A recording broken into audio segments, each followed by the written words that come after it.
Bonjour Jade, Bonjour, merci d'avoir accepté ma proposition d'interview. C'est cool. avec plaisir. Justement, est-ce que tu peux te présenter pour nos internautes? Ouais.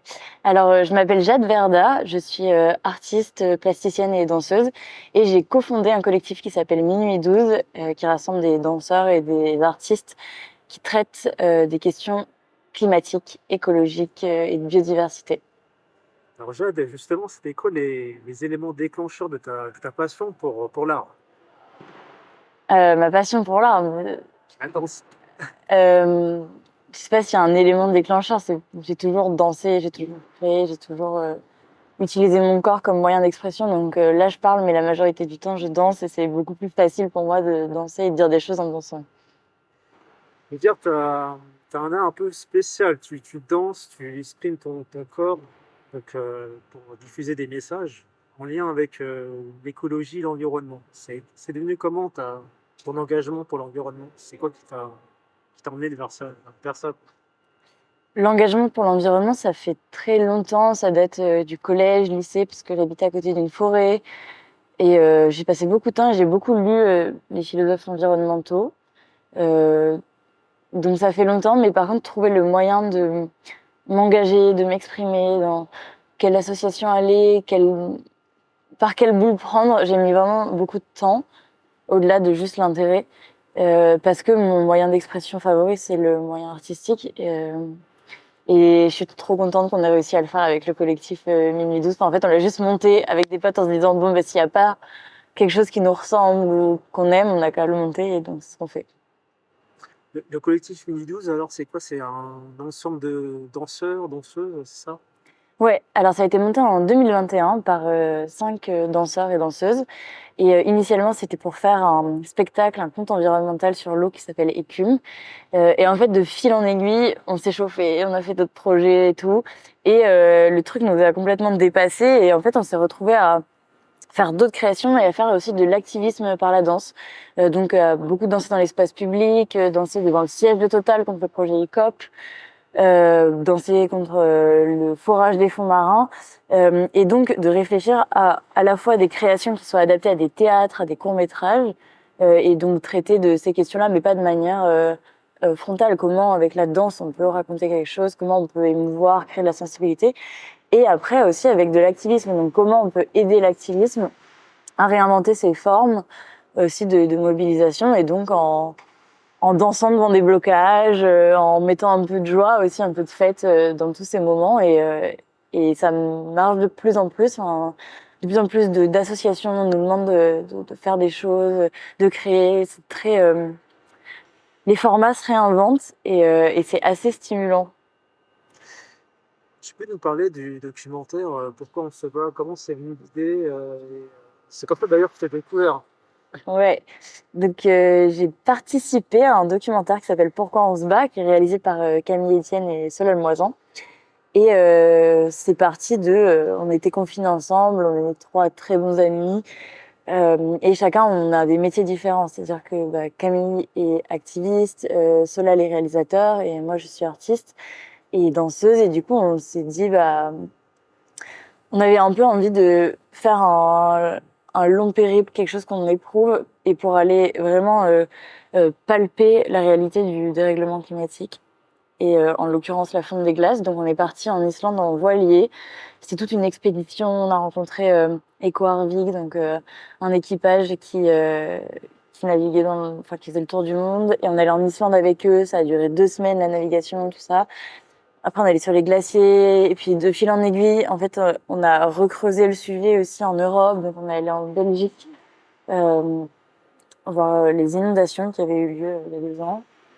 Euh, Bref, tout un documentaire qui parle de cette urgence, mais la question principale, c'est pourquoi on se bat, qu'est-ce qui nous anime, et que cette réponse, elle est fondamentalement aussi dans l'émotion, et c'est en ça que je devais travailler, on va dire, dans le documentaire, parce que c'est un peu étrange de mettre de la danse dans un documentaire de prime abord, mais de travailler sur on se bat parce qu'il y a quelque chose qui nous affecte, il y a quelque chose de l'ordre de l'émotion, et donc parfois il y a des interviews, des chiffres, tout ça c'est très bien. Mais ceux-là, les Camille, on fait cette décision d'avoir des bulles juste de danse, de poésie dans le documentaire, et que c'est une manière aussi de apprendre. Alors là, ça, c'est une question un peu plus personnelle, mais du coup, Jade, quand tu danses, quand tu inventes tes mouvements, enfin, ça se passe comment? Tu t'inspires du lieu? Enfin, c'est improvisé? Ouais, quand on danse, on a plein de méthodes de création. Quand c'est de l'activisme, le lieu est important parce que ça définit beaucoup de choses. Mais la question, c'est aussi le sujet qu'on va traiter. Donc, quand on traite de l'eau, par exemple, on va commencer par des phases d'improvisation où on va faire comme si, par exemple, on était tous une goutte et voir un peu chaque danseur comment il va interpréter cette consigne. Euh, Pareil, là, on fait une création sur la désobéissance civile et on regarde beaucoup les vidéos d'activistes qui bloquent et non violents, donc qui bloquent comme ça et les policiers les portent. Et ils sont tout mous et donc ça fait des mouvements corporels hyper intéressants. Donc on regarde beaucoup. En fait, on s'inspire beaucoup de l'histoire et des faits sociaux aussi. Et ça, c'est assez fascinant d'être en interaction permanente avec à la fois des éléments naturels et des éléments de politique, on va dire, et militants. Est-ce que tu as un message pour celles et ceux qui veulent se lancer, se battre? Dans se battre, ouais. Euh, oui, enfin, bien sûr que des trucs à dire. Non, je pense qu'il n'y a pas de moyen d'action. Il n'y a pas un bon moyen d'action. Il n'y a pas une solution. Et s'il y a une multitude de moyens d'action, c'est parce qu'il y a une multitude de personnes. Donc, si vous sentez que ces sujets vous travaillent, et c'est bien que ça vous travaille parce que c'est quand même existentiel, c'est les conditions de vie sur Terre, donc c'est normal. Juste partez de là où vous êtes, de votre métier, de ce que vous savez faire, ce que vous aimez faire et comment, à partir de là, vous pouvez travailler dans votre secteur à changer les choses. Donc moi, quand je trouvais pas ma voie d'expression dans juste, par exemple, porter un discours politique, je le trouve beaucoup plus en dansant. Voilà, je pense que partons de où on est. Voilà, c'est mon conseil, on va dire. Alors, Jade, je ne sais pas si tu en as, mais est-ce que tu as des personnes qui t'inspirent? Ouais. Plein de gens qui m'inspirent. Il y a plein de gens incroyables. Euh, en vrai, les personnes qui m'inspirent, c'est beaucoup mon entourage, des gens que je vais rencontrer. Mais parce que souvent, les gens nous inspirent pour des qualités humaines qu'ils ont. Je sais pas, la qualité d'écoute, l'enthousiasme, la détermination. Et chaque personne nous inspire pour ces raisons-là. Et je pense que c'est bien de s'inspirer au plus proche de soi et aussi juste de sa famille, d'où on vient, parce que chacun a quelque chose à dire un peu sur l'écologie. Et voilà, après, dans les gens connus, il y a plein de gens qui sont inspirants, mais comme on les connaît pas personnellement, je pense que la valeur humaine, c'est le plus important. Dernière question, quelles sont les personnes que tu aimerais remercier qui ont fait de toi ce que tu es? Ma mère, comme tout le monde, non? Ouais. Ma mère, donc, ouais, mon entourage et tous mes entraîneurs de, de sport, de gym, parce que je faisais de la gym. Et voilà. T'as pas fait du rugby aussi? Oui, j'ai fait du J'ai vu une rugby. image de rugby.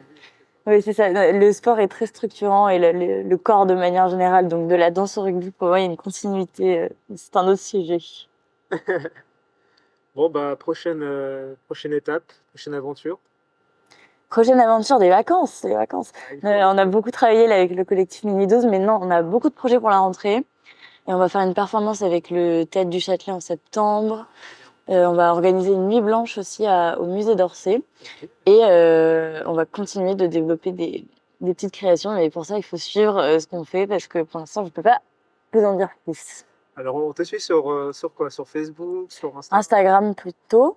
Du coup, moi, mon Instagram, c'est Jade Verda. Et l'Instagram du collectif, c'est Collectif Minuit 12.